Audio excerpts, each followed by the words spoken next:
guess what? You know how Boeing's planes are all falling apart and there's whistleblowers dying left and right? Jeez. And everybody knows people are willing to pay more money to not fly on a Boeing. Mm-hmm. Bow out and float toward retirement on your golden parachute, which means, you guessed it, even more money. Wow. We need more women CEOs. That's what I say, They're Jimmy. saying this at CNN. Mm-hmm. That's how bad it is. Even CNN is saying this. Here at Boeing, we are working on defying gravity with advanced technology that allows our executives class to fall upwards. Yeah, they have anti-gravity. They have found that, yes. Money flows up. In fact, you better keep looking up nowadays because shit is falling off our planes faster than clothes at a swingers club. I've never been. You can imagine.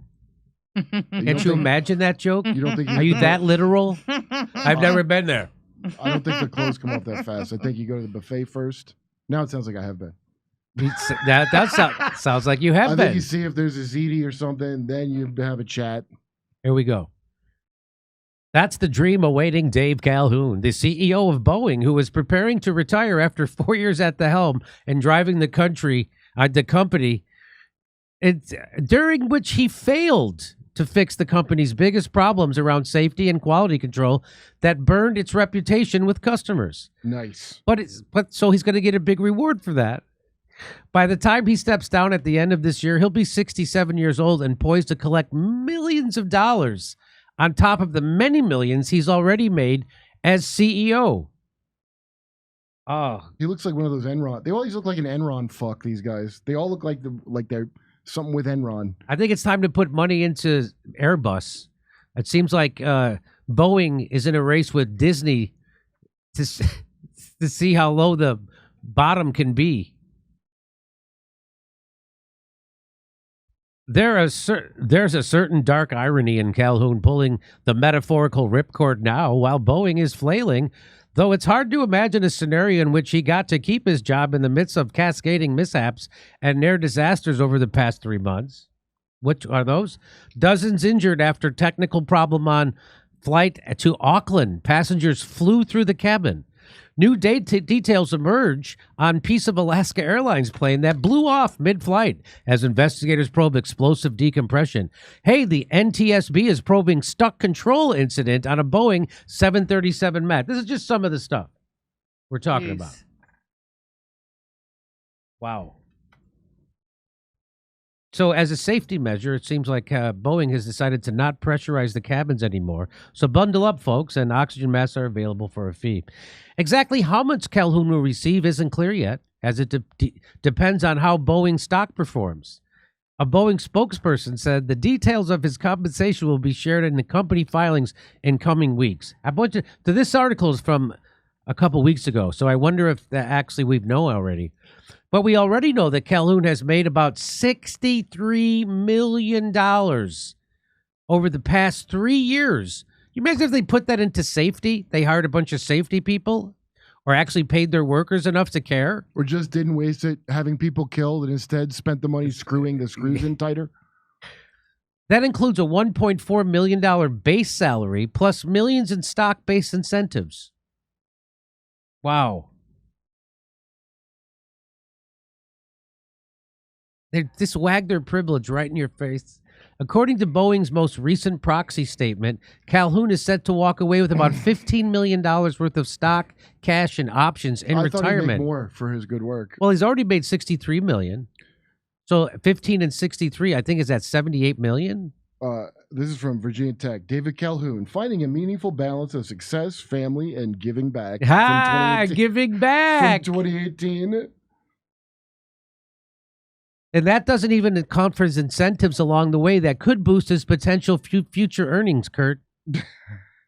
I love the word incentive. Yeah, I would say millions of dollars are a driving incentive for lots of people. They don't give a shit how they make it. They just want it. Well, clearly the incentives are for it to be the way it is. And he did a good job at that. And he's getting remunerated. One estimate, according to Fortune, suggests that he's going to walk away with $24 million, with the potential to collect $45.5 million more if Boeing stock goes up 37%. Oh, and if he leaves, it'll go up because he sucks. That gives Calhoun a pretty hefty incentive to choose his successor. He gets to choose his successor? As he should, as royalty. If history is any guide, Calhoun could have done a much worse job and still made out startlingly well. Because here at Boeing, not only is ineptitude your best aptitude, but if you do it with an attitude, you will ascend in altitude. That's great. I think he did a great job at GE too. He was a GE before that. Okay. Yeah, all the gross weapony ones he was part of. So guess his predecessor, Dennis Muhlenberg, was fired over his mishandling of Boeing's response to 2 crashes that killed 346 people. And while Muhlenberg was denied severance pay, he still walked away with $80 million. Oh, but they cheated him out of his severance pay. They didn't give him his severance. Ruthless. Ruthless. Post-Muhlenberg, the board tapped one of their own to take over. Wow. When you have an unbelievable tragedy, give the guy who's responsible for it $80 million. Boy, I really respect the shit out of CEOs. Don't you? Me too. Calhoun, an accountant by training. He's an accountant by training. Yeah. And a longtime Boeing director, ascended as CEO in January of 2020 with a message that Boeing would be getting back to its roots and focusing on safety and quality. The honeymoon didn't last long. Even as the board heaped praise on him, Boeing's own customers started sounding off about their frustration with their leadership. In 2022, the CEO of Ryanair said Boeing management is running around like headless chickens, and that executives needed an immediate reboot or a boot up the ass. That's what the head of Ryanair said. Around the same time, the head of aircraft leasing company Avalon said Boeing had lost its way and might need fresh leadership. Need a guillotine is what they need. Lost its way? It's lost its doors. The planes have radars, but the executives are stuck with Jim Cramer to bring them in. That's the problem. Is that what it is? Better foam the runway. Jim Cramer bullish on Under Calhoun, labor relations at Boeing have been badly frayed. The company laid off at least 16,000 employees. Are you shitting me? In response to the pandemic, and moved production of the 787 Dreamliner from its unionized plant in Washington to a non-unionized plant in South Carolina. I bet it was more diverse, though, but non-union and diverse, and you didn't pay them as much. I bet it was. And they didn't know what the fuck they're doing, and you outsource shit to people that don't know how to, like surf shops. Remember that? The craziness? Yes, that's right, to surf shops, literal surf shops. It's like, should we work on your plane stuff? This summer, more than 30,000 Seattle area mechanics are set to vote on a strike authorization that could result in a work stoppage when their contract expires in September.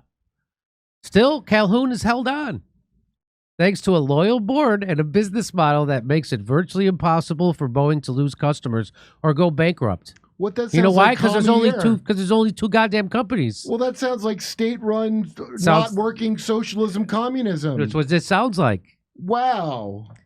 And once again, Boeing finds itself in a crisis, looking for a new leader to steer it to a safe landing. Who will be the great leader? You should give him Chairman Xi Jinping. Yeah. Sounds a lot like communism. China's airlines are run much better than this. In a commie country. That's right. I've flown them. That's right. There's more leg room. Nothing fell off the plane my whole flight. Wow, okay. Sub-communist. That's where we are. That's where we are. All right, so I'm going to send it over to Steph, and in about 5 minutes, we're going to do a locals. So if you're a local, go there and ask us questions. All right. Sounds like it's a dating thing. All right. It does sound like a dating thing. Kurt, do you want to tell anybody where you're going to be? I'm going to be at the May 12th through the 14th. I'm at Mothership with Mothership. Again. You don't need to push that because that's going to sell. Probably already sold out. Probably already sold out. But KurtMetzgerComedy.com, and I got a whole bunch of Rick Bronson stuff coming up. Oh, really? At comedy houses? Various comedy houses across the nation. All on KurtMetzgerComedy.com. I like Rick Bronson. That guy, he does close-up magic. Yes. I didn't know that. He does close-up. Well, you got to ask. It's like he's kind of embarrassed of it. I love that shit. And so whenever I used to work with him. Well, fuck, I'm going to play his place in Edmonton. Yeah, I saw Tammy when I was and he used to be there, but I bet he won't be there now. I think he's in Phoenix. But anyway, he would do it for me. I loved it. I love the close-up magic. I like close-up magic. All right. Anyway, over to Steph. All right, here we go. Did you see my YouTube super chat? That's the dollar would soon say, "In Israel we trust." Yes, we did, Peter. Thank you so much, amigo. Imagine USA Empire calling Native Americans anti-Cherokee or Iroquois. Hemp car. The chat says Hedges plans to take advantage of the canceling to create a documentary on his passion, exposing white supremacy in America, the true threat to democracy. Not surprising if true. Seaweed. The pro-Palestinian protesters are terrorizing students and destroying the building. Some are professional agitators ignoring their crimes because of politics is making you look hypocritical. No punctuation, really. Jimmy, I have no conflict of interest. Every accusation is an admission. I've been studying nutrition and psychology since I was 20. I'm 50. The two are correlated in this corporate psyop. Metafornication. The people pushing seed oils are bad, are meat influencers. They are reinterpreting science be about one ingredient versus the junk food that was eaten. Science was clear before it was bought off. Metafornication. Jimmy hates me better than the rest of you nerds. I'm vegan. Vegetarians are pussies. Metafornication. Look at you. Russia is building a new MC-21. The Russian airplane building industry is on its way to worldwide revival. All right, ladies and gentlemen, former PM of Israel, Ehud Barak, said Israel built tunnels in West Bank, i.e. Al-Shifa Hospital, decades ago. Where else? When they knew of coming attack paid by Ben over Yahoo false flag, LaRouche Oasis plan now. Brian, thank you, Brian. All right, so let's see here. America. Sir, that's Slidus.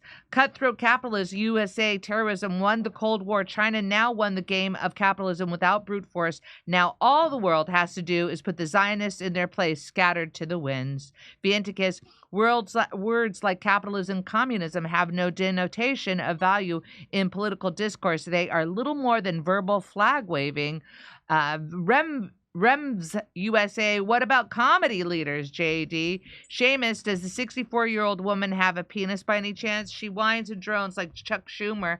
Seamus. Metafornication, seed oil is not sugar. Stop connecting them, and every food you named is shit. Cereal, salad, dressing, shit. Also, all ultra-processed foods are bad. Difference between fried chips and cold-pressed oil. Metafornication. Devanes, I read that one. What happens after the Jews take over Israel, according to evangelicals? 1/3 convert, the rest are killed. That's why they are Zionists, so the Jews can die and bring Jesus back. Metafornication, Russia is the largest consumer and exporter of sunflower oil. Weird. Radvok, according to Duopoly, we have two choices, your ex-girlfriend or the bitch before her. Seamus, they put palm oil in almost everything too. Hemkar, Los Disparados, the disappeared as was so common in Americas to died suddenly. All right, that's it, girls. Thank you so much. We're going to go over to locals for 15 minutes. We'll be right back. Locals. Hit that.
dreams make themselves. They found a rabbi hole, tunnels and all. There's Jews in the walls. Isn't it bliss? The rabbinical grace soiling the mattresses. Well, let me tell you.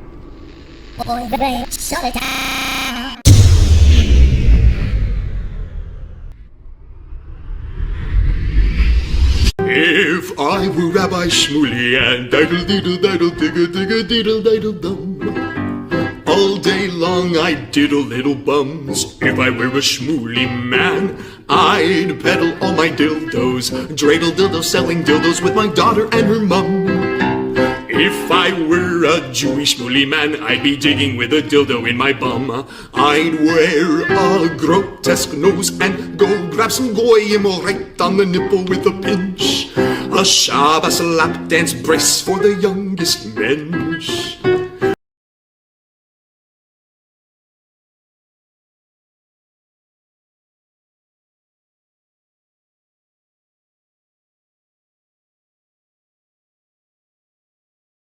Hey, thanks for checking out our YouTube channel. Subscribe by clicking on that button down there for more AM Joy and the rest of MSNBC. And click on any of the videos right here to watch the latest interviews and highlights. And you can get more videos from MSNBC for free every day with our newsletter. Just visit